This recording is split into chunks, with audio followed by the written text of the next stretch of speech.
विराट कोहली और रोहित शर्मा यूजलेस है, संजय मांजरेकर का ये स्टेटमेंट आया है। दूसरी तरफ सौरव गांगुली ने बोला है कि इंडिया वर्सेस पाकिस्तान का मैच होना ही चाहिए। उन्होंने बोला वोर जो भी हुआ वो हुआ उस टाइम पर, लेकिन इंडिया पाकिस्तान का मैच तो होना ही चाहिए। और अश्विन रन्ना, गौतम गंभीर, एलिस्टर कितनों का नाम लूं, बेसिकली पूरा क्रिकेटिंग वर्ल्ड बेन स्टोक्स के पीछे पड़ चुका है। मस्त तेल लगा के बेइज्जती की है इन लोगों की इन्होंने। आओ उस बेइज्जती का थोड़ा मजा आपको भी देता हूं। This is cricket daily, let's go.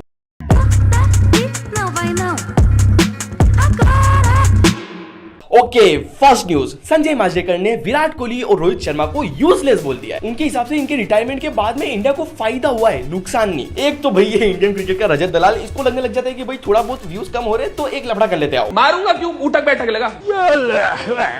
अब ये महाशय बोल रहे हैं कि रिटायरमेंट लेने के बाद कोई नुकसान नहीं हुआ, क्योंकि जब वो दोनों थे तब कौन सा फायदा हो रहा था। इसका प्रूफ भी दिया है, ठीक है, संजय सर ने, बताता हूं आपको मैं। उन्होंने बोला कि रोहित शर्मा की जो लास्ट 2 सीरीज थी, उन दोनों सीरीज में उनका एवरेज था 10 का। और डबल ग्रेड विराट कोहली का तो भाई पिछले 2 सीरीज या पिछले 5 सालों से केवल 30 का एवरेज था। तो ये जो रिटायरमेंट उन्होंने लिया है उससे नुकसान नहीं, इंडिया का फायदा हुआ है, because they were not contributing much. आपका क्या कहना है इसके बारे में, कमेंट्स में जरूर बताना। ओके, न्यूज नंबर 2, मेन मसाला बेन स्टोक्स की जो बेइज्जती हो रही है, आओ उसकी बात करते हैं। पर सबसे पहले इंग्लैंड वालों की बात कर लेते हैं, क्योंकि ये आर्गुमेंट दे सकते हो ना आप कि इंडिया वाले तो चलो बायस हैं, इंग्लैंड वाले खुद बुराई कर रहे हैं भाई इस डिसीजन की। सर एलिस्टर कुक ने एक इंटरव्यू में बोला कि देखो गलती तो थी इंग्लैंड की, इंडिया वाले क्यों नहीं कंप्लीट करेंगे यार अपनी 2 सेंचुरीज। मैं समझ सकता हूं कि जब आप 140 ओवर तक वहां पे घिसा रहे हो अपनी फील्डिंग करा के, तो थोड़ी फ्रस्ट्रेशन होती है, और उसी फ्रस्ट्रेशन की वजह से बेन स्टोक्स ने हरकतें करी। बाकी आज से 5 साल बाद जब आप इस टेस्ट को देखोगे तो आप ये याद करोगे कि भाई 2 सेंचुरीज हुई थी। आप ये याद नहीं करोगे कि हैरी ब्रूक ने बच्चों जैसी बोले डाली थी, केवल 35 माइल्स पर आवर की बोले डाली थी इसलिए सेंचुरी हो गई। ये याद नहीं करोगे, सेंचुरी हुई ये याद करोगे। ओके, अब आ जाते हैं इंडियन स्टेट्समैन के ऊपर, क्योंकि यहाँ तो मामला गर्म है भाई पूरा। सबसे पहले अश्विन रन्ना ने बोला कि डबल स्टैंडर्ड का नाम सुना है आपने। ये इस बेन स्टोक्स ने कल वो डबल स्टैंडर्ड वाली हरकतें करी। मतलब मैं हार रहा हूं तो मैं तो फ्रस्ट्रेटेड हुई, लेकिन आप भले जीत रहे हो तो भी आप खुश क्यों हो? आप अपनी 2 सेंचुरी जो होने वाली है उसको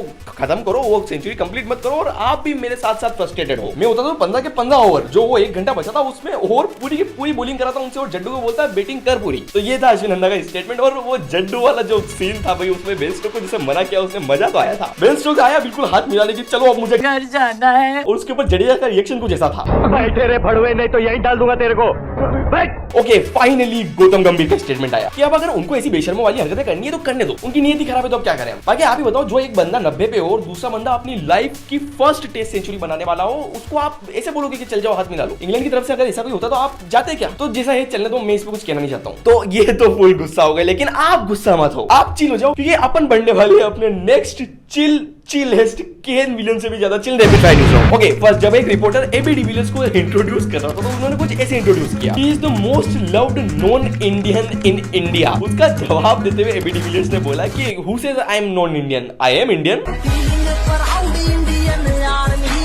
अब भले ही ये एआई हो, लेकिन मजे तो आया। चलो नेक्स्ट, गौतम गंभीर ने ऋषभ पंत की तारीफ करते हुए बोला कि वैसे तो मैं एक टीम स्पोर्ट्स में इंडिविजुअल की तारीफ बिल्कुल नहीं करता हूँ, लेकिन आपने जो काम किया है उससे इस टीम की जड़ें मजबूत हो चुकी है। उन्होंने बोला तुमने केवल इस ड्रेसिंग रूम को नहीं बल्कि आने वाली अगली पूरी की पूरी पीढ़ी को इंस्पायर किया है। नेक्स्ट, सौरव दादा से पूछा गया कि इंडिया वर्सेस पाकिस्तान को लेकर कुछ बोलना चाहते हो क्या आप? तो उन्होंने बोला कि देखो the sports must go on. Bore हुआ, हमने ऑपरेशन सिंदूर किया, हमारा स्टांस बहुत क्लियर था कि हम इन सब चीजों के साथ नहीं चलेंगे, लेकिन स्पोर्ट है, इंडिया वर्सेस पाकिस्तान का मैच तो होना ही चाहिए। नेक्स्ट, विराट कोहली को 2019 में कैप्टेंसी से हटाया जाने वाला था। आरसीबी विराट कोहली को आगे से कैप्टेंसी से हटाना चाह रही थी। हाँ, 2019 में आरसीबी ने विराट कोहली को बोल दिया था कि हमें अब कोई नया कैप्टन चाहिए, लेकिन एलिजिडली विराट कोहली ने धमकी दे दी थी कि अगर आप मुझे कैप्टेंसी से हटाओगे तो मैं टीम छोड़ दूंगा। इसलिए फिर 2019 में उनको कैप्टेंसी से नहीं हटाया गया।